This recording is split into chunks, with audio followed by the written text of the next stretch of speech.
자, 우리가 이제 지난 시간에 이어서 이번 시간에도 계속 우리 이론이 이어지는데요. 지난주에 있었던 그 이론 굉장히 중요하죠. 재무회계 전체를 한번 살펴보는 그런 시간이었고요. 그 흐름을 여러분이 잘 감을 잡으시고 거기에 핵심 이론을 암기하라고 한 것들을 여러분이 암기하셨다면은 지난주 매우 좋은 소득을 얻었다. 이렇게 보시면 되고요. 지난주 이제 끝부분에서 이제 세부적인 개정 과목들을 알아보는 그런 이제 숲속으로 들어가는 공부를 시작한 거예요. 그래서 지난 시간에 어디까지 들어갔냐면은 재무상태표 개정의 자산 중에서 유동자산에 들어간 겁니다. 그 유동자산에는 당좌자산과 재고자산이 있는데 그 중에서 당좌자산에 우리가 들어간 거예요. 그래서 당좌자산에서 무엇을 살펴봤느냐? 현금, 그리고 당좌예금, 그리고 보통예금, 그리고 현금성 자산, 그리고 단기 금융상품, 여기까지 지난 시간에 우리가 정리를 했습니다. 당좌자산의 단기 금융상품까지 정리를 했었죠. 우리가 단기 금융상품이다 그러면은 마지막에 했던 게 만기가 1년 이내에 해당되는 금융상품들입니다. 그러니까 흔한 것이 정기예금, 정기적금 이런 것이 대개 단기 금융상품에 해당되는 개정 과목들이에요. 그래서 우리 회계 프로그램에 가면은 단기 금융상품이라고 개정 과목을 만들어 놓기도 하고 그냥 정기예금, 정기적금 이렇게 개정 과목을 만들어 쓰기도 합니다. 자, 그러면 이제 이번 시간에는 46페이지에 반괄호 3번에 있는 단기 매매증권을 공부할 차례인데 이 단기 매매증권도 큰 의미에서는 단기 금융상품 중에 하나인 개정 과목이에요. 그런데 단기 금융상품에 있는 개정 과목 정기예금, 정기적금보다는 이게 훨씬 중요합니다. 시험에서. 네. 보통 정기예금, 정기적금은 시험에서 큰 이슈가 되지를 않아요. 그런데 단기 금융상품은 아무튼 시험에서 자주 나옵니다. 특히 FAT 1급 시험에서는 빈번하게 출제가 되는 그런 부분이기 때문에 이 부분은 잘 공부를 해주셔야 시험 대비를 잘하게 되는 것이다. 이렇게 알고 계시고요. 잘 이해를 해주십시오. 자, 단기 매매증권은 아까 말씀드렸지만 큰 의미에서 단기 금융상품이에요. 그래서 단기 매매증권은 뭘 의미하는지 어떤 내용인지 한번 볼까요? 단기간 내 매매 차익을 얻기 위한 목적으로 시장성이 있는 유가증권을 구입하는 경우 단기 매매증권으로 분류한다. 자, 여기서 단기간 내라는 건 1년 내에 매매 차익을 얻는다 이런 의미예요. 단기간 내 매매 차익을 얻을 목적으로 시장성이 있다라는 표현이 있죠. 시장성이 있다. 시장성이 있어야 한다는 건데 괄호 속에 이렇게 설명을 했습니다. 매수나 매도가 적극적이고 빈번해야 된다. 그래야 이제 단기 매매증권으로 분류가 가능하다는 얘기거든요. 여러분 매수라는 건 사는 거죠. 매도라는 건 파는 거죠. 우리가 주식에서 많이 쓰는 용어잖아요. 매수 매도. 그러니까 매수 매도가 적극적이고 빈번해야 된다. 이것은 쉽게 말하면은요. 내가 살려고 할 때 쉽게 살 수가 있고 내가 처분하려고 할 때 빨리 처분할 수 있어야 된다. 이런 의미거든요. 그러면 그런 유가증권이 뭐가 있느냐? 바로 상장되어 있는 주식들이라고 보시면 되겠습니다. 네. 그리고 채권 시장도 있을 수 있는데 채권도 채권 시장에서 거래가 빈번하게 일어난다. 그러면 이제 국가가 발행한 국채나 공채나 또 대기업이 발행한 채권들, 사채 이런 것들은 시장이 형성되어 있어가지고요. 네, 쉽게 처분할 수가 있죠. 네, 그래서 여기서 이제 이와 같이 단기간 내에 매매 차익을 얻기 위한 목적으로 시장성 있는 유가증권이라고 했는데 우리가 이 유가증권, 여기에 해당되는 유가증권은 구체적으로 뭘 말하냐 이거예요. 주식과 사채, 그 다음에 공채 등을 말한다. 그래서 이 주식은 우리가 이제 여러분 잘 아시는 주식이죠. 우리가 다른 말로 주식을 지분증권이라고 할 수 있어요. 예, 주식이라는 것은 그 투자를 해서 그 기업에 일정 지분을 확보하는 거잖아요. 그래서 이제 우리가 지분증권이다. 유가증권 중에. 그다음에 요 사채나 공채는 채권이거든요. 예, 채권. 채권은 채무증권을 가리키는 말이죠. 채무증권을 두 자로 줄이면 채권 이렇게 됐죠. 근데 사채라는 것은 기업이 발행한 채권을 사채라고 부르고요. 이 사채가 앞에 사자가 회사할 때 그 사자예요. 그래서 회사가 발행했다 해서 사채. 공채는 이제 공공기관에서 발행하는 채권들이죠. 우리가 이제 국가를 운영하다 보면은 국가가 직접 어떤 그 사업을 하는 경우보다는 국가가 어떤 공공기관을 설립해가지고 그 공공기관이 국가의 주요한 사업들을 많이 합니다. 뭐 도로공사 이런 곳이 그렇죠. 그래서 이제 도로공사에서는 도로를 항상 안전하고 편리하게 이렇게 유지 관리하기 위해서는 계속적인 거기 투자가 들어간단 말이에요. 그러면 이제 차량을 구입하는 사람들이 도로를 이제 주행을 하면서 되게 도로를 이렇게 이용을 하기 때문에 차량을 매입할 때 도로공사에 어떤 채권을 구입하도록 법률로 정의는 되든가 이런 것들입니다. 그래서 그러한 도로를 유지보수 관리하는 데 들어가는 자금들을 그런 채권을 판매해서 자금을 도입 차금을 마련하는 거죠. 그래서 이제 공공기관이 발행한 사채다 하는 것이 이제 공채인데 국가가 발행할 수도 있어요. 직접. 그래서 이제 그런 것은 우리가 국채라고 부릅니다. 그래서 사채, 공채, 국채 등을 우리가 채무증권 또는 채권이라고 하는 거고요. 주식 같은 것은 우리가 지분증권이라고 이제 부르고 있다 하는 거 알고 계시면 되겠고, 이런 것을 통틀어서 우리가 유가증권이라고 합니다. 그러면 다시 말해서 단기매매증권은 뭐가 포함될 수 있어요? 주식도 단기매매증권으로 분류가 가능하고 채권도 가능하다 이런 말이 되겠습니다. 단 조건이 뭐예요? 단기간 내에 매매 차익을 얻을 목적으로 시장성이 있는 유가증권이어야 된다 이런 얘기죠.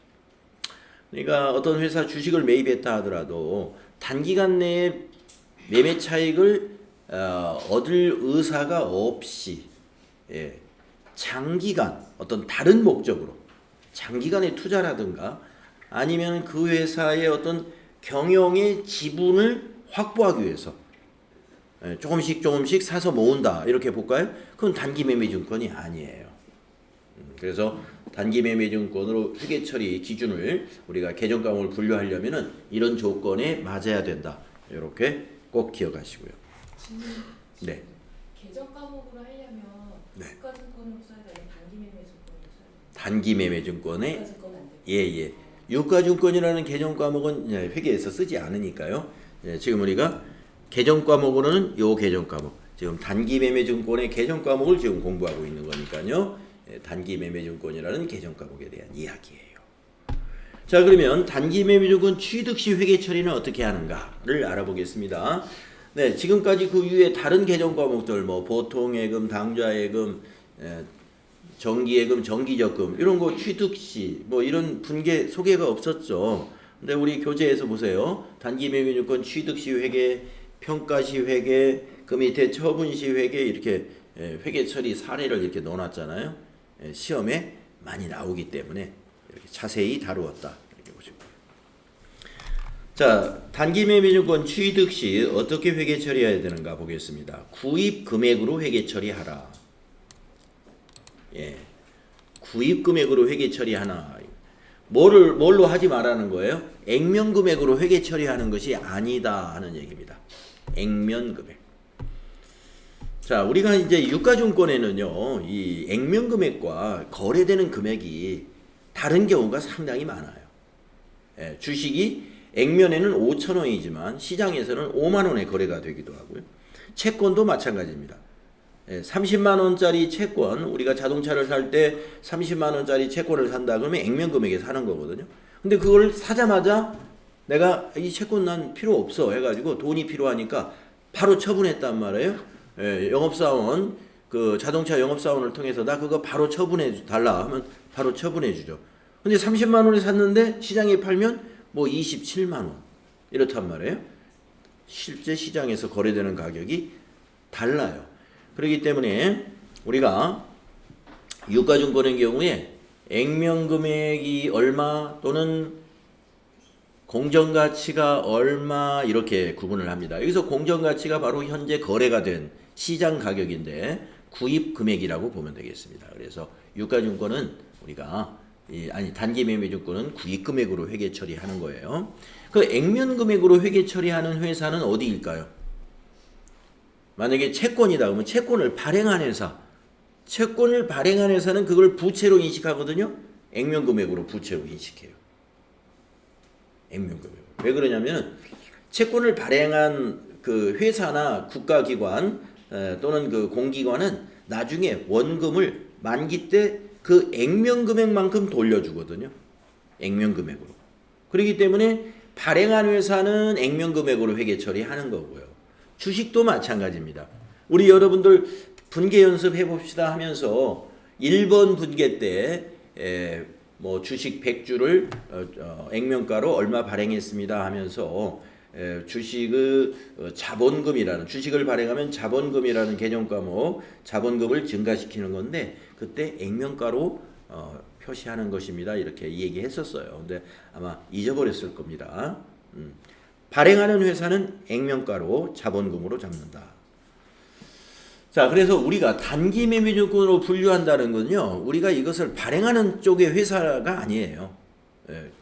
우리가 매입하는 투자 목적으로 매입하는 회사 쪽의 회계 처리이기 때문에 액면가를 전혀 쓰지 않습니다. 구입금액으로 회계 처리하라. 두 번째, 취득할 때 수수료가 있을 수 있거든요. 대부분이 있죠. 우리가 취득할 때 삼성전자 주식을 산다 그러면 우리가 삼성전자 주식팀에서 직접 사는 게 아니잖아요. 증권 회사를 통해서 사죠. 증권회사가 중개 수수료를 좀 받죠. 그 수수료가 이제 있을 수 있는데 이 수수료는 어떻게 처리하느냐? 영업의 비용으로 처리한다. 영업의 비용. 영업의 비용을 우리가 단기 비용이다 이렇게 표현을 했습니다. 자, 비용이니까 비용이고 단기 비용이라는 건 뭐예요? 단기 비용이라는 건 단기 회계연도에 비용 처리하는 거다. 그러니까 뭐에 포함하지 않는다? 취득 원가에 포함하지 않는다 이런 말이 되겠습니다. 취득 시 수수료는 영업의 비용으로 회계 처리하라. 우리가 이제 비용에는요, 여러분들 지난주에 손익계산서 구조에서 손익계산서의 비용이 여기저기 이렇게 네 군데쯤에 있어요. 맨 위에 나타나는 비용이 매출 원가, 그 밑에 판매 관리비 두 번째 나타나죠. 세 번째가 영업의 비용, 네 번째가 법인세 비용. 손익계산서의 그 비용이 들어가는 위치가요, 큰 묶음으로 네 묶음이 있었어요. 매출 원가, 그 다음에 그 밑에 판매 관리비, 그 밑에 영업의 비용, 맨 밑에 법인세 비용. 그 구조 외우셔야 돼요. 여기서 있는 이 수수료는요, 영업의 비용에 해당되는 수수료다 이런 얘기죠. 영업의 비용에 해당되는 수수료다. 비용 중에서 영업 외 비용이라는 의미는 영업과 무관한 비용이다 이런 의미입니다. 그러면 왜 이거는 영업과 무관한 비용으로 봐야 되느냐? 만약에 신발을 도소매하는 법인이라면은 신발을 도소매하는 것은 영업입니다. 그러면 신발을 도소매하는 법인이 단기간 내에 매매 차익을 목적으로 삼성전자 주식을 이번 달에 만약에 샀다고 보겠어요. 그것은 영업이라고 보지 않는다는 거죠. 그러므로 그로 인해서 발생한 비용, 수수료, 이것은 판매 관리비로 봐서는 안 된다. 또는 매출 원가에 들어가면 안 된다. 그래서 뭘로 봐야 돼요? 영업 외 비용. 이런 것들이 영업 외 비용입니다. 그래서 여러분이 이제 앞으로 뭐가 영업의 비용이다 그러면 사업과 무관하게 발생하는 비용이다. 이렇게 이해하시면 돼요. 자, 그래서 회계 처리가 분계 이렇게 된다는 거죠. 우리가 그동안 앞에서 분계 연습 살짝 해볼 때 차변의 하나, 대변의 하나인 이런 1대1 구조의 그 분계만 해봤는데요. 이거는 지금 2대1이네요. 차변이 개념 과목이 2개예요. 대변이 하나. 그래서 이런 구조가 된다는 겁니다. 그래서 여기 XXX가 이제 숫자를 의미하는 거예요. 그래서 만약에 여기서 숫자를 한번 예제로 넣어보게 되면은 주식을 말이죠. 10만 원어치 주식을 샀어요. 그리고 수수료가 1,000원이 들어갔습니다. 그러면 현금으로 전부 그 대금을 지급했다면 대변의 현금의 감소는 10만 1,000원이 되는 거죠. 그렇죠? 그리고 차변에 단기 매매증권은 우리가 지금 당좌 자산 배우는 거잖아요. 자산이에요. 자산은 얼마로 잡아야 돼요? 10만 1,000원으로 잡으면 안 된다 이거죠. 10만 원으로 잡고 수수료 1,000원은 단기 비용 처리해라. 근데 비용 중에서 영업의 비용에 해당되는 개정 과목은 수수료 비용에 해당이 됩니다. 수수료가 들어가는 개정 과목이 있죠. 딱 두 개예요. 개정 과목이 수수료 비용, 수수료 수익. 그래서 수수료라는 건 여러분이 이제 뭔지 느낌이 오잖아요. 뭘 일을 대행해주고 어떤 용역 같은 거에 해당이 돼요. 서비스.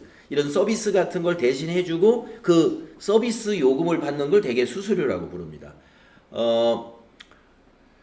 변호사 사무실에서 이 법률 상담 같은 걸 해주고 수수료를 받죠. 상담 수수료 받을 거예요. 상담료라고 하겠습니다. 이제 거기서는 상담료라고 하지만 회계에서는 상담료를 지불했다. 그러면 만약에 회사가 그 변호사 사무실에 상담료를 지불했어요. 그러면 회사에서 이걸 경비 처리해야 되는데 뭘로 처리해야 될까요? 수수료 비용 처리합니다. 근데 그 수수료가 업무와 관련된 상담을 했다. 그러면 수수료 비용이 판매 관리비에 해당되는 수수료 비용으로 처리해요. 그런데 지금 이것처럼 증권회사에 주식을 투자할 목적으로 주식을 매입하면서 수수료가 발생했다. 이것은 영업 외적인 거다 해서 영업의 비용인 수수료 비용으로 처리합니다. 그래서 여기 괄호 속에 이게 영업의 비용이라고 굳이 써놓는 이유를 여러분이 아셔야 되는데 왜 쓸 수밖에 없느냐? 수수료 비용에는 판매 관리비 수수료 비용도 있고 영업의 비용인 수수료 비용이라는 것이 있기 때문에 이렇게 써주는 거예요. 그러면 어떻게 이제 구분을 해야 될까요? 전산에 입력할 때는요, 코드의 앞자리가 다릅니다. 나중에 이제 입력할 때 아시면 되는데, 영업의 비용의 앞에 코드는 9로 시작을 해요. 900번대 영업의 비용이에요. 그리고 판매 관리비는 이 수수료 비용이 앞에 자리, 첫 자리가 8. 그러니까 판하고 8하고 비슷하죠. 그래서 8이라고 기억하시면 돼요. 판매 관리비, 8. 영업의 비용은 그 다음 코드 900번대입니다. 그래서 이제 나중에 개정 과목이 이제 코드가 다 만들어져 있어요. 이게 고유 번호죠. 코드가 고유 번호인데 영업의 비용은 9로 시작하도록, 판매 관리비는 8로 시작하도록 구분을 하고 있다. 자, 두 번째, 그러면 이 단기 매매증권의 회계 처리는 이게 결산 때 해야 되는 일이 생겨요. 결산 때 우리가 그 회계유순환 과정에서 제가 결산 수정 분계가 이제 그 우리가 그 회계유순환을 처음에 정리할 때 그날은 없는 걸로 하자고 그랬잖아요. 앞으로 뒤에서 배울 거니까. 그래서 오늘 지금 하나 배우는 겁니다. 이 유가증권의 평가 결산 수정 분계 사항이에요. 그러니까 주식을 가지고 있잖아요. 가지고 있으면은요, 이 기말에 12월 31일의 공정가치를 조사해가지고 그 가격으로 회계 처리를 해줘야 됩니다. 그것이 바로 평가입니다. 왜 그럴까요? 충실하게 표현을 해야 되니까요. 만약에 주식을 4월 달에 매입을 했는데 12월 말일까지 아직 그 처분 시점을 잡지 못해가지고 계속 보유하고 있습니다. 그러면은 가격이 이렇게 변했겠죠. 바로 변한 가격으로 자산을 조정해 주는 걸 우리가 평가라고 하는 겁니다. 자, 보세요. 결산 시 잔고 금액과 공정가치를 비교하여 공정가치로 평가해야 된다. 자, 공정가치라는 말이 수시로 나올 텐데요. 공정이라는 건 뭐예요? 누구나 객관적으로 인정이 되는 증명이 가능한 그러한 가치, 즉 측정 금액을 말하는 건데 시장 가치라고도 합니다. 시장에서 거래가 일어나는 그런 가치를 그런 그 가격이죠. 그러니까 유가증권이니까 가격, 뭐 가치라고 해도 되고. 그래서 이것을 공정가치라고 합니다. 보통 이제 주식 같은 경우에 그러면 결산일의 공정가치는 이게 결산일 아침에 가격이 다르고 점심 때 가격이 다르고 끝날 때 가격이 다른 건데 그러면 어느 시점의 가격으로 그러면 정리를 해야 되느냐, 즉 평가를 해야 되느냐, 종가를 기준으로 합니다. 마감 가격, 그러니까 12월 31일 마감 가격. 근데 공교롭게 12월 31일 날 그 회사 거래가 한 건도 없어요. 그러면 공정가치가 없냐? 그 전날. 그래서 결산일 거래가 아예 없었다면은 12월 30일 그 전날. 그래서 하여튼 12월 달의 마지막 날 종가로 거래가 있었던 날의 마지막 날 종가를 가지고 여러분이 공정가치라고 평가를 하게 된다. 알고 계시면 되겠습니다. 자, 그래서요, 이제 공정가치하고 뭐가 다를까요? 장부 금액하고 다를 수밖에 없다 이겁니다. 이 장부 금액은 뭐예요? 여기 10만 원에 매입한 그 가격이 장부 금액이에요. 지금 현재 4월 달에 만약 매입을 했다. 그러면 우리가 조금 전에 여기 단기 매매증권을 10만 원으로 기록했지 않습니까? 그 가격을 우리가 장부 금액이라고 부른다 이거죠. 공정가치는요, 12월 31일 날 종가를 공정가치라고 부르는 거예요.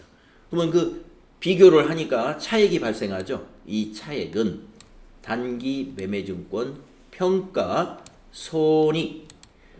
어떤 개정 과목 뒤에 손익이라고 붙으면 개정 과목 두 개를 합쳐놓은 의미예요. 손실과 이익. 그래서 가격이 떨어졌으면 단기 매매증권 평가 손실이라는 개정 과목을 사용할 것이고 가격이 올랐으면 단기 매매증권 평가 이익이 이용되겠죠. 그것으로 처리한다. 또는 단기 매매증권을 단기 투자자산이라고도 부를 수 있기 때문에 때에 따라서는 단기 투자자산 평가 손익이라고도 합니다. 자, 우리 더존 프로그램에서는 단기 매매증권 평가 손익으로 등록되어 있으니까 앞에 것만 알고 계셔도 되겠고요. 이건 참고로 여러분 주식이나 채권은 뭐예요? 투자의 목적이잖아요. 그래서 개정 과목을 이렇게 쓰기도 합니다. 단기 투자자산. 그래서 단기 투자자산 평가손익이라고도 할 수 있고 단기 매매증권 평가손익이라고도 할 수 있는데 앞에 있는 용어를 더 많이 사용한다. 자, 그래서 회계처리는 그럼 어떻게 해야 될까요? 밑에 예제가 나와 있습니다. 자, 밑에 이 부동호를 잘 보시면은 공정가치 쪽으로 부동호가 크다는 건 뭐예요? 가격이 올랐다는 거죠. 가격이 올랐을 때 회계처리는 이렇게 한다 이거예요. 자, 가격이 올랐으니까 그 가격이 오른 것만큼 단기 매매증권이라는 자산을 어떻게 해야 돼요? 감소시켜야 됩니까? 증가시켜야 됩니까? 증가시켜야죠. 그러니까 단기 매매증권 차변에 만약에 10,000원이 올랐다면 차변에 단기 매매증권 10,000원이라고 자산 증가시키고 대변에 조금 전에 여기서 언급했던 단기 매매증권 평가이익이라는 수익으로 잡는다 이겁니다. 이건 수익입니다. 수익. 자, 뭐 쉽죠? 차변의 자산 증가, 대변의 수익 발생인데요. 자, 여러분 손익계산서 한번 머릿속에 떠올려 볼까요? 자, 손익계산서의 구조 중에서 아까 비용은 네 군데에 존재한다고 그랬습니다. 매출원가, 판매관리비, 영업의 비용, 법인세 비용. 자, 수익은 몇 군데 있냐면 두 군데 있어요. 맨 꼭대기에 매출액, 그게 수익입니다. 그 다음에 영업의 비용 그 위편에 바로 즉 영업의 수익이 있어요. 그러니까 손익계산서에 수익의 구역은 딱 두 군데 구역이 있습니다. 맨 위에 매출액, 그 다음에 영업이익 바로 밑에 영업의 수익이라고 있어요. 자, 그러면 요거 수익인데 단기 매매증권 평가이익이 요게 수익 발생이란 말이에요. 자, 여러분 이 단기 매매증권 평가이익은 영업이익일까요? 그렇죠. 영업이익, 매출액. 매출액에 해당되는 영업이익입니까? 아니면은 영업외 수익입니까? 예, 영업의 이익입니다. 영업의 이익 또는 영업의 수익. 예, 그러니까 여기에 굳이 뭐 영업의 수익이라고 이것처럼 왜 영업의 여기는 영업의 비용이라고 써주는데 단기 매매증권 평가 이익은 영업의 수익이라고 왜 괄호로 이렇게 설명을 안 해놨을까? 너무나 당연하니까 아마 안 해놨을 거예요. 우리가 단기 매매증권 평가 이익을 매출액이라고 생각하는 사람은 없을 테니까. 수익은 매출액 아니면 영업의 수익이다. 매출액은 상품이나 제품을 파는 것만 매출액입니다. 자, 이것은 영업외 수익입니다. 그래서 자산 증가 수익 발생으로 회계 처리하면 돼요. 차변에 1,000원, 대변에 단기 매매증권 평가이익 1,000원 이렇게 기록합니다. 그 밑에는 반대의 경우입니다. 가격이 떨어지는 경우도 있죠. 가격이 떨어지면은 어떻게 해요? 자산이 감소된 거죠. 그래서 10만 원이 장부 금액인데 만약에 9만 원으로 만 원이 하락해 버렸다. 그러면 대변의 단기 매매증권 만 원. 자산을 감소시켜야 되겠죠? 그리고 차변에 단기 매매증권 평가 손실로 기록합니다.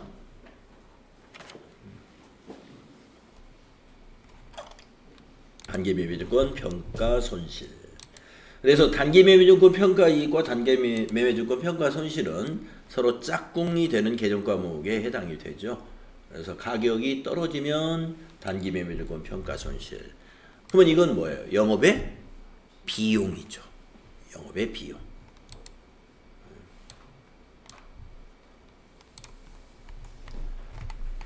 자, 그 다음에 이제 이 유가증권은 단기 매매증권은 단기간의 매매 차익이 목적이니까 1년 내에 어느 날인가 적당할 때 처분을 했겠죠.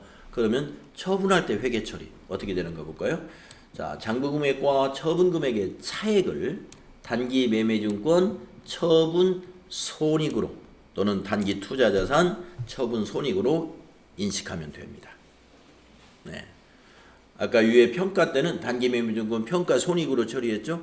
처분할 때는 단기 매매증권 처분 손익이에요. 처분 시 수수료를 어떻게 하느냐 밑에 설명이 나오는데요. 처분 시 수수료는 단기 매매증권을 처분할 때 손실이나 이익이 나오게끔 돼 있거든요. 무조건. 그러니까 거기에서 직접 가감 처리해라. 수수료 비용으로 별도로 처리하지 않는다. 어차피 수수료 비용도 영업의 비용으로 처리를 해야 되는데 단기 매매증권 처분할 때는 처분 이익이 나든지 처분 손실이 날 텐데 거기에다 그냥 합산해 버려라 이거예요. 만약에 처분해서 이익이 났다. 그러면 수수료가 발생했어요. 그러면 이익에서 차감 빼주면 돼요.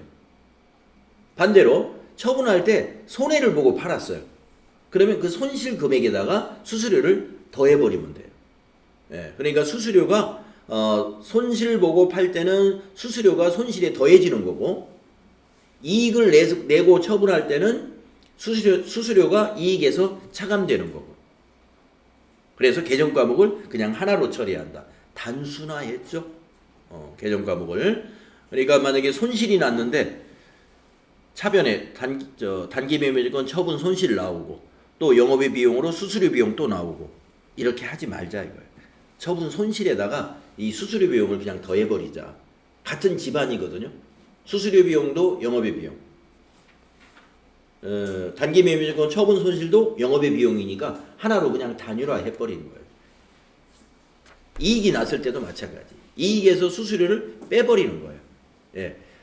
원래는 우리가 대부분 다 총액으로 표시하는 게 원칙이다. 이렇게 앞에서 여러분들 수익과 비용 총액으로 표시해야 되고 자산과 부채도 절대는 아닙니다. 원칙적으로 총액으로 표시한다. 그게 원칙입니다. 대부분. 그런데 이런 경우는 예외적으로 이렇게 있어요. 수수료 비용을 차감 처리하는 거예요. 이렇게 가감 처리한다. 더하거나 빼서 이건 약식으로 처리한다는 얘기입니다. 한번 볼까요? 처분 시 장부 금액보다 처분 금액이 크다라는 건 이익을 남기고 팔았다는 거죠. 이익을 남기고. 그럴 때는 분계가 이렇게 됩니다. 자, 가격의 변동이 없었다고 한번 볼까요? 그러면 평가 때 평가를 안 합니다. 우리가 아까 삼성전자 주식을 10만 원에 샀다고 예를 들었는데 평가 때 12월 31일 날 공정 가치가 우리 장부 구매하고 똑같았어요. 그럼 평가 안 한 거예요. 자, 그러면 이제 이걸 처분한다고 보겠습니다. 처분할 때 이게 12만 원이 돼 가지고요. 2만 원 이익을 남겼어요. 그러면 차변에 현금이 12만 원 들어오죠. 12만 원 들어와야 되는데 12만 원 들어와야 되는데 수수료가 1,000원이 또 들어갔어요. 그러면 11만 9천 원이 들어오겠네요. 11만 9천 원. 원래 12만 원에 팔았는데 수수료 빼고 입금이 됐어요. 그러면 11만 9천 원이 현금으로 받았다고 보겠습니다. 그러면 대변의 단기 매매 증권은 얼마를 감소시켜야 될까요? 장부 금액만큼 감소시키는 거죠. 10만 원짜리 파는 거예요. 그래가지고 얼마의 이익이 났다고 영업의 수익, 단기 매매 증권 처분 이익을 기록하느냐면은 19,000원으로 기록한다. 이런 말씀입니다. 원래는 10만 원에 사가지고 12만 원이 그 공정가치일 때 우리가 처분했기 때문에 2만 원 이익 남기고 팔았다라고 했는데 정리하고 보니까 이익이 얼마 났어요? 19,000원 이익 났죠. 1,000원이 바로 수수료 비용이었는데 이 회계 내용에는 수수료 비용이 나타나지 않아요. 수수료가 얼마 들어갔는지 안 나타나죠. 이렇게 처리한다 이거예요. 처분 시에는. 그래서 수수료 비용에 대한 별도의 회계 처리를 안 하고 지금 같은 경우는 어떻게 했어요? 단기 매매 증권 처분 이익에서 감 처리했죠. 빼주었다 이런. 자, 그 밑에는요 반대의 경우입니다. 장부 금액이 더 크고 처분 금액이 낮다는 얘기는 가격이 하락했다는 얘기입니다. 그때 우리가 처분하게 됐어요. 자, 10만 원에 우리가 매입한 주식인데 가격이 떨어졌지만 현금이 급하기 때문에 그냥 팔게 됐습니다. 얼마에 팔았느냐? 8만 원으로 가격이 2만 원이나 떨어졌습니다. 자, 그런데 수수료 여기도 1,000원이 들어갔어요. 그러면 8만 원에 처분했지만 7만 9천 원이 들어오겠네요, 현금이. 차변에 자산 증가 7만 9천 원 현금. 대변에 단기 매매 증권이라는 자산 감소는 역시 10만 원짜리예요. 장부 금액. 자, 10만 원짜리 자산을 내다 팔고 받은 건 7만 9천 원 받았어요. 그러면 차변에 손실로 인식되는 단기 매매 증권 처분 손실은 얼마로 인식되느냐면 2만 1,000원으로 인식되죠. 2만 1,000원. 여기에 수수료는 감춰져 있죠. 수수료는 저기 단기 매매 증권 평가 손실에 가산되어 있습니다. 수수료가. 그래서 처분 시 수수료는 별도의 회계 처리가 없다. 바로 단기 매매 증권 처분 손익에다가 가산하거나 감산해 가지고 회계 처리하라 이런 얘기입니다. 이해가 되시겠죠? 자, 이게 단기 매매 증권의 회계 처리에서 나올 수 있는 세 가지 유형입니다. 그리고 이거는 결산 문제로 자주 나오기 때문에 결산 문제로 자주 나오기 때문에 우리가 결산 공부 뒤에서 따로 정리를 하긴 합니다만은 미리 여러분이 정리가 된 거나 다름이 없다. 이렇게 아시면 되겠습니다. 또 하나 특이한 것은요.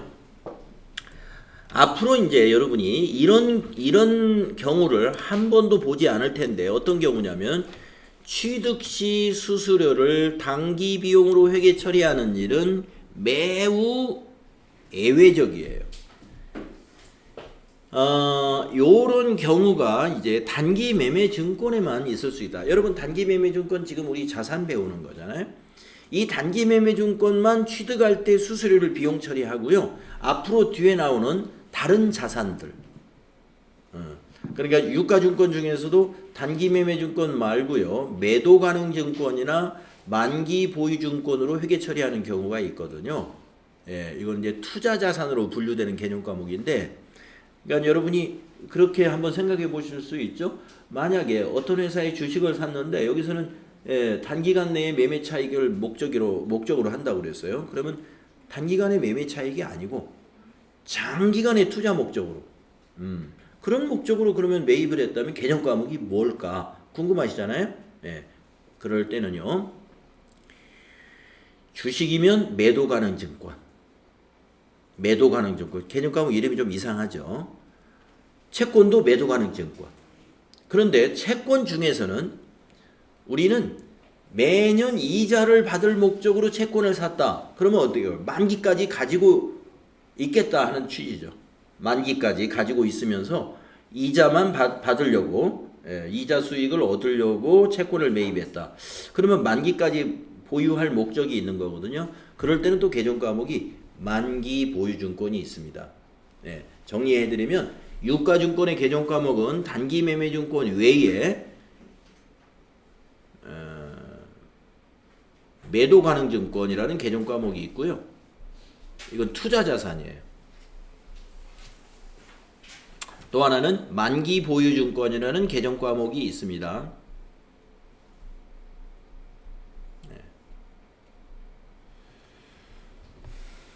투자 자산. 그러니까 유가증권의 개정 과목은 3개가 전부예요.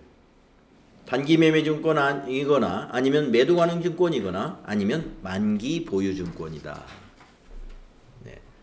네, 요 2개는 이제 앞으로 뒤에서 투자 자산에서 정리를 한다. 이렇게 보시면 되겠습니다. 투자 자산에 나오면 정리하고 안 나오면 시험에 잘 안 나오기 때문에 안 나올 수도 있어요.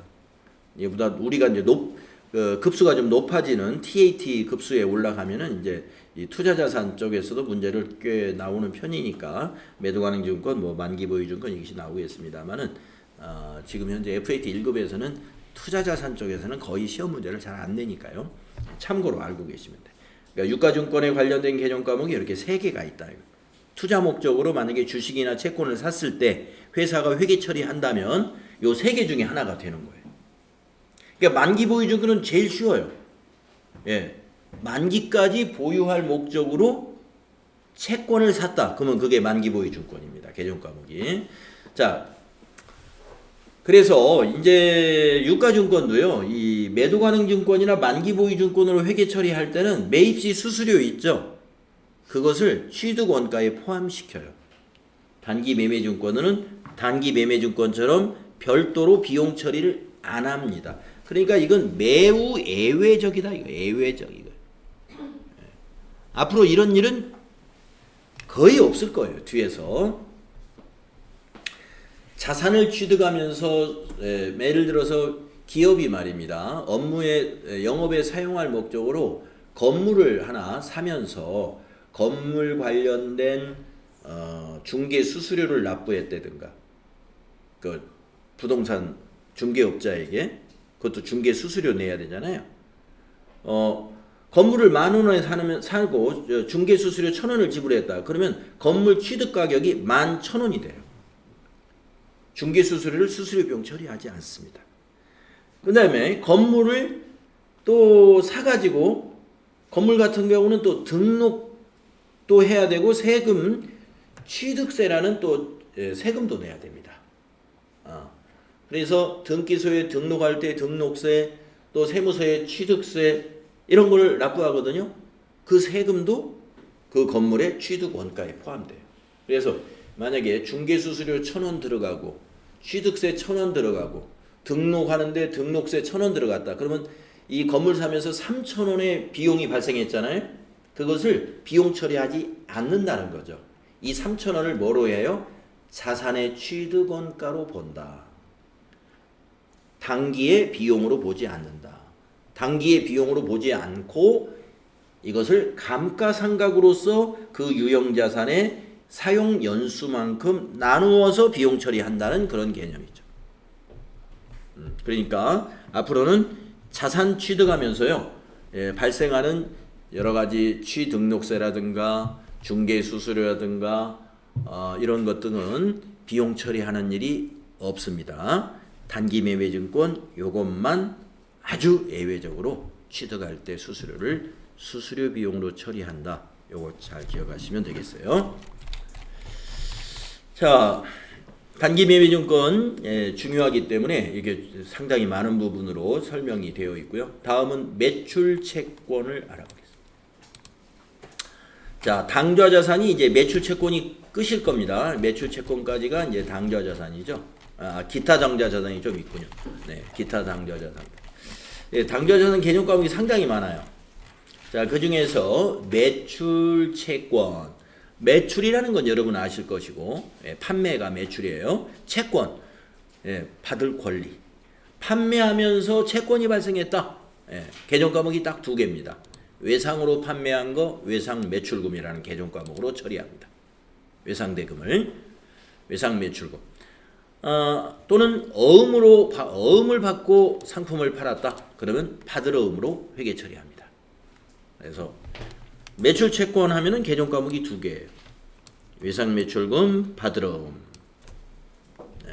외상 매출금과 받을 어음을 매출 채권이라고 한다. 그래서 이 두 개를 묶어서 표시할 때요, 이걸 통합 계정으로 매출 채권이라는 개정 과목으로 표시할 수 있습니다. 그러나 회계 처리는 각각 해요. 개정 과목별로 각각 회계 처리하지만 보고용으로 이제 재무상태표를 만들 때는 두 개를 합쳐서 매출 채권이라고 표시할 수 있는 거예요. 그러니까 매출 채권은 통합 개정 과목에 해당이 되고 실질적인 회계 처리는 개정 과목 단위로 회계 처리하기 때문에 통합 개정 과목은 회계 처리 단위는 아니에요. 회계 처리는 외상 매출금, 받을 어음 따로 한다. 각각. 자, 외상 매출금이라는 개정 과목은 여기 설명이 지금 나와 있죠. 상품을 매출하고 대금을 나중에 받기로 하면 외상 매출금으로 기입하세요. 외상이니까 이건 아직 판매로 기록을 하면 안 된다 하는 것은 현금주의란 얘기예요. 돈 받아야 판매다. 이렇게 판단하는 건 현금주의에서의 관점이고, 우리 회계는 발생주의 관점에서 회계 처리하기 때문에, 어떤 거래가 일어났냐면 상품이라는 거래가 인도가 일어났어요. 상대방한테 양도했단 말이에요. 그러면 우리가 그 상품을 사용하는 권리, 이런 권리가 이미 매수인에게 넘어간 겁니다. 그래서 이걸 인도했다고 볼 수가 있는데 바로 그때 우리는 수익을 인식해야 돼요. 그래서 자, 상품을 매출할 때 언제 수익을 인식하느냐? 상품을 이같이 상품이나 제품을 외상으로 매출하면 이때 수익으로 인식합니다. 그래서 회계 처리가 어떻게 되느냐면요, 대변의 상품 매출, 요게 바로 수익이에요. 상품을 팔면 바로 수익 발생. 대변이 상품 매출입니다. 이 상품 매출이 손익계산서의 맨 위에 가는 매출액으로 들어가는 거예요. 매출액. 그래서 상품 매출에는 뭐가 들어가 있어요? 이 내용을 보면은요, 이 안에는 원가하고 이익이 플러스 돼 있어요. 맨 위에 들어가는 상품 매출액. 우리가 상품을 5만 원짜리 상품을 공장에서 사왔으면 그걸 5만 원에 파는 회사는 없잖아요. 거기서 일정한 마진을 붙여가지고 우리가 판매하죠. 그러니까 저쪽 대변에 가는 상품 매출에는 5만 원 원가에 사왔다. 그러면 거기에 만약에 2만 원의 마진을 붙여서 판다. 그러면 7만 원으로 기록된다 이 말이죠. 상품 매출액에는 원가와 이익이 들어있는 거예요. 그래서 이걸 수익 발생이라고 해요. 수익에 해당되는 개정 과목이에요. 수익 발생. 여러분, 수익 발생은 대변 요소잖아요. 그러니까 대변에 딱 기입하는 겁니다. 그리고 돈을 받았다면은, 현금으로 받았다면 차변에 현금이라는 자산을 증가시키겠죠. 그런데 외상 판매했어요. 그래서 외상 매출금이라는 자산을 증가시키게 된다. 외상 매출금을 우리는 매출 채권이라고 한다. 자, 그 다음에 이제 약속한 날이 되면은 어떻게 해야 돼요? 대금을 받아야 되죠. 이때 보통예금이나 현금으로 외상 매출금이 바뀌게 되는 겁니다. 한 달 후에 받기로 했다. 그러면 한 달 후에 돈을 받을 거란 말이에요. 자, 외상 매출금을 받게 되면은 외상 매출금 계정은 어떻게 해야 될까요? 대변으로 가야 됩니다. 자, 왜 대변으로 가죠? 외상 매출금이라는 자산이 감소하게 되잖아요. 그래서 자산의 감소는 대변이기 때문에 외상 매출금을 우리가 받게 되면은 외상 매출금 대변에 기입한다. 자산을 감소시키니까. 대신에 뭐가 들어와요? 현금이나 보통예금이 들어오겠죠. 그래서 차변에 보통예금이라는 자산으로 바뀌게 됩니다. 네. 이 거래로 인해서 자산의 총액엔 변화가 없어요. 당좌자산 금액은 똑같아요. 당좌자산 총액은. 하지만 유동성이 좋아졌죠. 유동성이. 우리가 보통예금은 현금성 자산에 해당이 됩니다. 예, 현금성 자산이기 때문에 보통예금은 지금 당장 현금이나 마찬가지예요. 하지만 외상 매출금 같은 이런 매출 채권은 당좌 자산이긴 하지만 현금성 자산은 아닙니다. 당좌 자산이라는 이 매출 채권이라는 것은 받을 권리가 있을 뿐이지 거래처하고 약속한 날이 되어야 그건 받는 거죠. 예, 오늘 당장 현금으로 쓸 수는 없어요. 그러니까 유동성이 차이가 있죠. 그래서 우리가 재무상태표에 그 당좌 자산의 계정 과목을 나열할 때 보면은 보통예금이 항상 외상 매출금보다 위에 들어가요. 현금성이 유동성이 좋은 것부터 이렇게 차례대로 표시를 하거든요. 그래서 외상대금을 수령했을 때 회계처리 자산 전체 또는 당좌자산 총액에는 변동이 없지만 우리는 회계 처리를 해야 됩니다. 계정 과목이 달라졌으니까. 그래서 대변에 외상매출금, 차변에 보통예금 이런 회계 처리를 하면 돼요. 자, 외상매출금 계정 과목의 회계 처리 발생했을 때 차변, 대금을 회수했을 때 대변에 간다. 이걸 알면 됩니다. 두 번째는 이제 받으러움이라는 계정 과목인데요. 이거는 이제 어음이잖아요. 우리가 어음이기 때문에 여러 가지 그 회계 처리도 절차가 여러 가지 절차가 있습니다. 한번 받으러움에 대한 거 한번 읽어보겠습니다. 받으러움은 발행인이 수취인에게 자기의 채무를 갚기 위하여 일정한 금액을 약정 기일에 약정한 장소에서 지급할 것을 약속한 증권이다. 네, 약속한 증권. 그래서 우리가 이 약속 어음은 우리가 민사상 어떤 재판을 하기도 하죠. 약속을 지키지 않았을 때는. 네. 그래서 이제 우리가 그동안 쭉 신용 거래를 하는 회사들은 약정서를 작성해 놓고 일정 기일로 계속 그냥 외상 거래를 하면 돼요. 그런데 처음으로 거래를 하는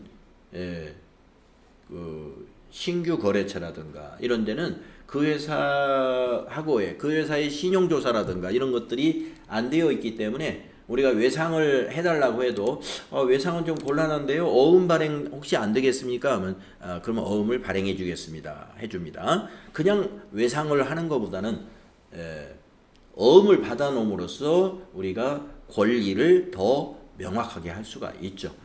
이와 같이 이 채무자와 채권자 간에 언제 얼마를 어디에서 지급하겠다 하고 약속한 증권이 바로 받을 어음. 발행한 회사는 지급 어음이고요. 받은 회사는 받을 어음입니다. 그래서 나중에 부채 배울 때는 지급 어음을 배우게 되고요. 그러니까 우리가 어음이라는 거 주고받는 거래처 간에 있으니까 발행한 회사는 지급 어음, 받은 회사는 받을 어음이 됩니다. 그래서 약속 어음을 받았을 경우에 그 받은 회사가 받을 어음으로 기입한다. 요것을 기억하시면 되겠습니다. 자, 그래서 밑에 표를 보면은요. 4단계 부도를 빼면은 4단계 부도까지 하면 이 5가지 종류의 회계 처리가 있습니다. 첫 번째 보관시. 보관시라는 것은 우리가 어음을 받았으니까 처음에 보관을 해야 되잖아요. 즉 어음을 받는 날 회계 처리다 이렇게 보면 돼요. 자, 상품이나 제품을 매출하고 약속어음을 수령하면은 받으러움 계정 차변에 기입하시면 됩니다. 그래서 조금 전에 외상매출금처럼 대변에는 상품 매출이에요. 수익 발생한 거예요. 대변의 상품 매출. 근데 차변에는 아까는 외상매출금이었고 그냥 외상으로 하기로 했다. 그러면 외상매출금. 그게 아니라 그 회사를 잘 믿을 수가 없어요. 그래서 어음 좀 해주세요. 해가지고 어음으로 받았습니다. 약속 증서를 받았어요. 어음. 그것을 우리가 받을 어음으로 기록한다. 외상매출금 대신에 받을 어음으로 기록합니다.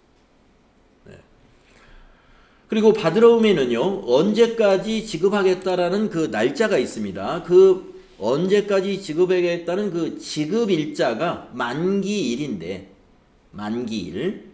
받을 어음의 만기가 도래하면 거래은행에다가 어음 대금을 받아줄 것을 의뢰하는 것이 있는데요. 그걸 이제 우리가 추심 의뢰라고 합니다. 그래서 은행을 통해서 어음 대금을 받았을 경우에 받을 어음 계정 대변에 기입하면 됩니다.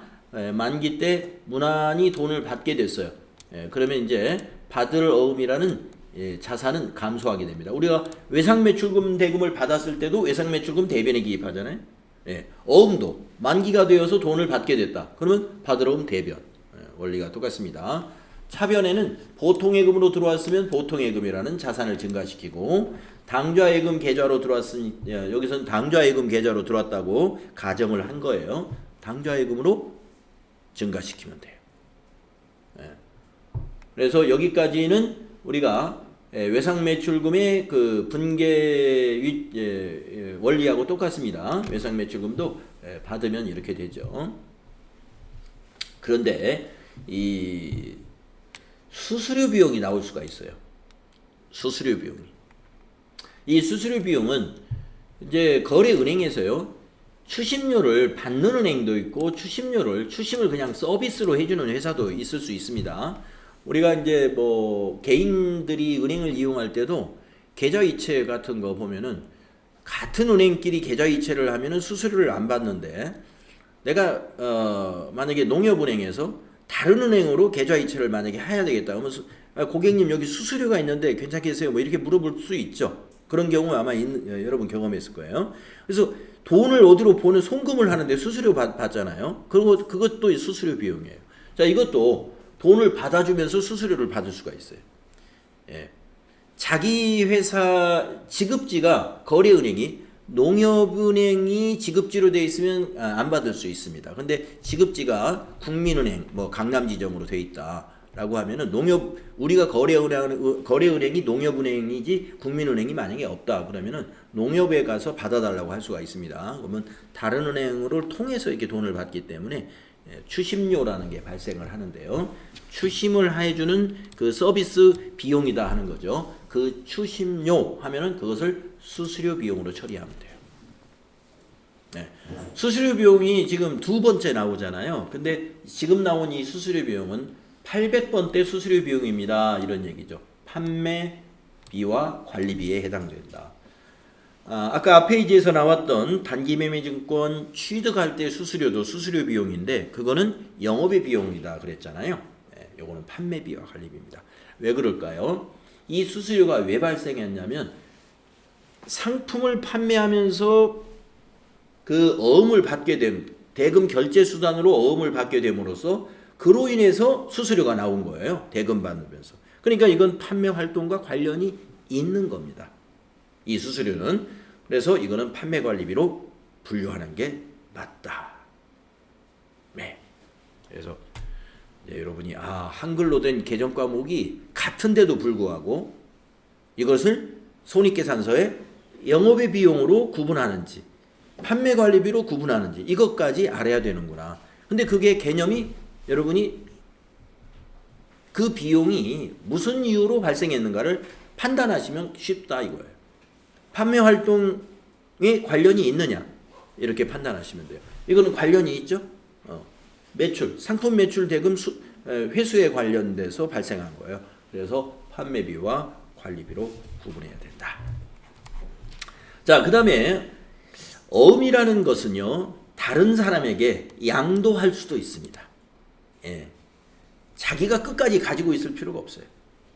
다른 사람에게 권리, 무슨 권리요? 받을 권리를 내 거래처인 다른 거래처에게 양도할 수가 있어요. 그걸 우리가 뒤에다가 서명해가지고 양도한다 해서 배서양도라고 회계에서 부르는데요. 배서양도. 자, 내용을 보시면 받으러 온 뒷면에 배서하고, 받으러 온 뒷면에다가 서명했다 이 말이에요. 뭐라고 서명할까요? 이 권리를 누구에게 양도하니까 발행인은 이 사람에게 지급하시오. 이렇게 자기의 권리를 누구에게 양도한다라는 그런 서명이에요. 그래서 받으러 온 뒷면에다가 서명하고 양도하면 받으러 온 계정 어디에 기입해야 될까요? 이제 권리가 없어졌잖아요. 그러니까 대변에 기입해야 돼요. 만기 때도 받으러 온 대변. 배서 양도 때도 받으러 온 대변입니다. 근데 차변에 오는 게 뭐냐? 대개 우리가 배서 양도할 때는요. 이 상업상 거래에서 주로 하니까 우리가 뭔가를 매입할 때 우리가 상품을 대금을 지급해야 된단 말이에요. 그러면 우리가 다른 거래처로부터 받은 그 어음을 대신해서 결제할 수가 있어요. 그 어음으로. 그래서 우리는 외상매입금을 갚기 위해서 만약에 받을 어음을 배서 양도했다. 그러면 차변에 외상매입금. 상품을 그냥 직접 샀다. 그러면 차변에 상품 이렇게 올 수 있죠. 외상매입금 뭐 처음 보는 개념 과목이죠. 부채에서 배울 거예요. 뭐의 이 짝꿍 개념 과목이냐면 요 앞에 매출채권에서 외상매출금 매출채권에 상품을 외상으로 판매하면 외상매출금으로 차변에 기록한다고 했잖아요. 지금 갑자기 나온 이 외상매입금은 그 반대의 것이니까 상품을 외상으로 매입하면 외상매입금이라는 부채로 기록하게 됩니다. 그러면 지금은 뭐예요? 갚았으니까 부채가 감소한 거죠. 외상매입금은 이제 부채 개념 과목이거든요. 그래서 차변의 외상매입금 부채 감소, 대변에 받으러 온 자산 감소. 배서양도라는 용어 이제 처음 보셨는데 우리가 이제 뒤에서 나중에 실습할 때 연습을 하게 되니까요. 지금 이렇게 분계가 나오는 이런 그 이론은요. 실습이 다 나중에 일어나는 부분이니까 지금은 이제 여러분이 이게 지금 왜 외상매입금이 차변에 오는지 부채 감소니까 그리고 받으러 자산 감소 이런 그 거래의 판료소 결합관계를 이해하시고 개념 과목을 암기하시는 그런 시간으로 가지면 됩니다. 그 다음에 어음은 할인하는 경우도 있습니다. 할인하는 경우.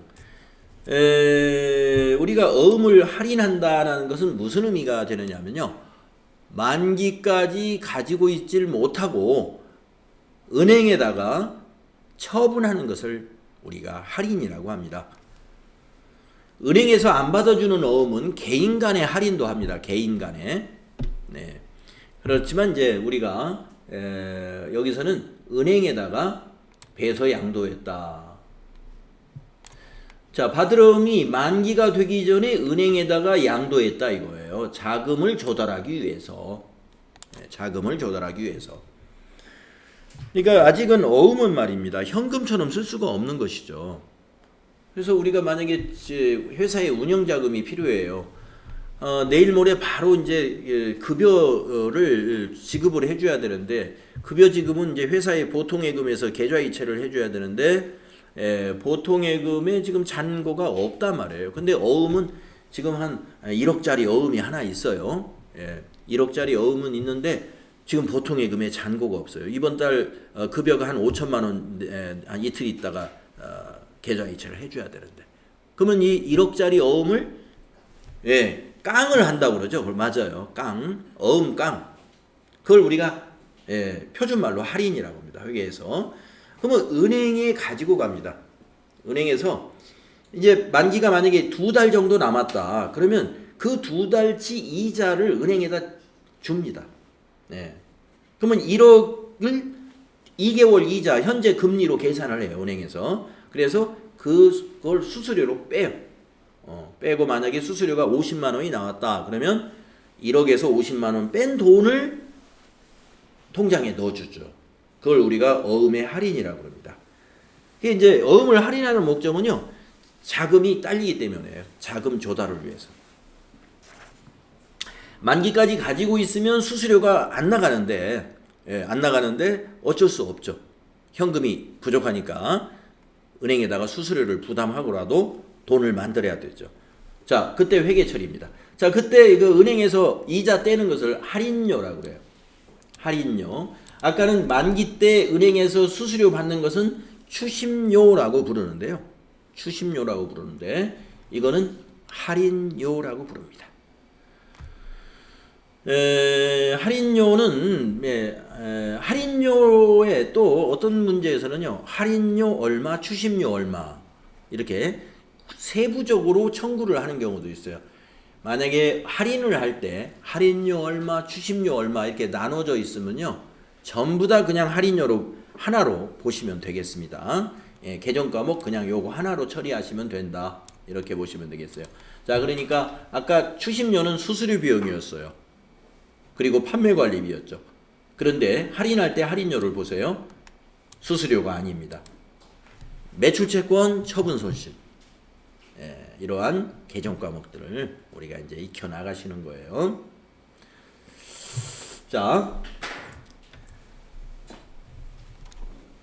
대변에 어음을 할인했으니까 대변에 받을 어음이겠죠? 대변에 받을 어음. 자, 당좌 예금에 입금되는 건 얼마가 들어와요? 그 할인료 뺀 돈이 들어온다고 그랬죠. 자산 증가죠? 자산 증가. 그 할인료는 계정 과목을 뭘로 한다고요? 매출채권, 처분 손실로 회계 처리합니다.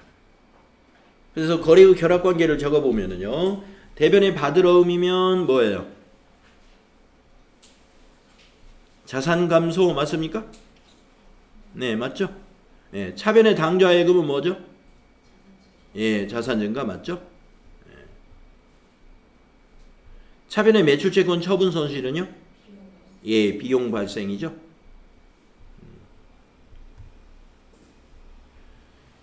여기에서 뭐 거래의 8요소에 어긋나는 게 없죠. 차변 요소에 자산 증가, 비용 발생 있는 거고, 대변 요소에 자산 감소 있는 거죠. 결합이 회계 분계하는 원리에 잘 맞추어서 분계가 된 겁니다.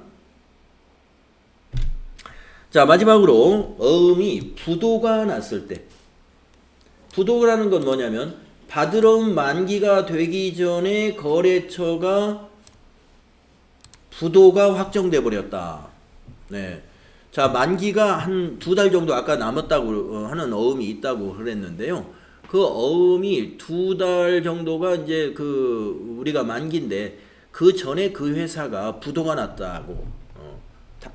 그러니까 그 회사가 그 전에 어음, 그러니까 우리 회사에 발행한 건 없지만 다른 회사에 발행한 어음들이 있는데 그 회사가 이미 부도가 나버렸어요. 자금이 없어서 의무를 이행하지 못한다 이거죠.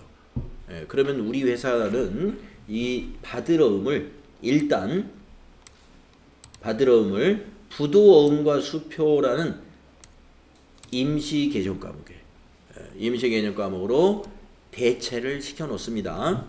시험에서는 부도시 회계 처리는 지금까지 한 번도 출제를 안 했으니까요.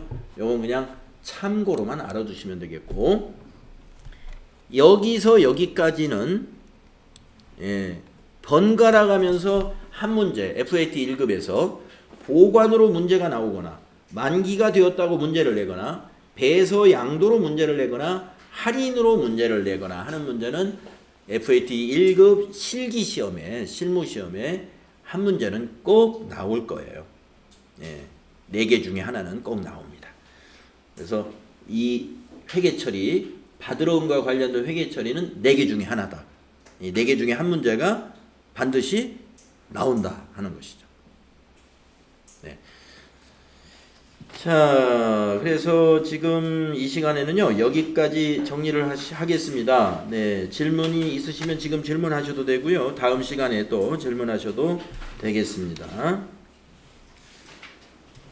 질문 없으시면 쉬었다고 10분간 쉬었다 하겠습니다.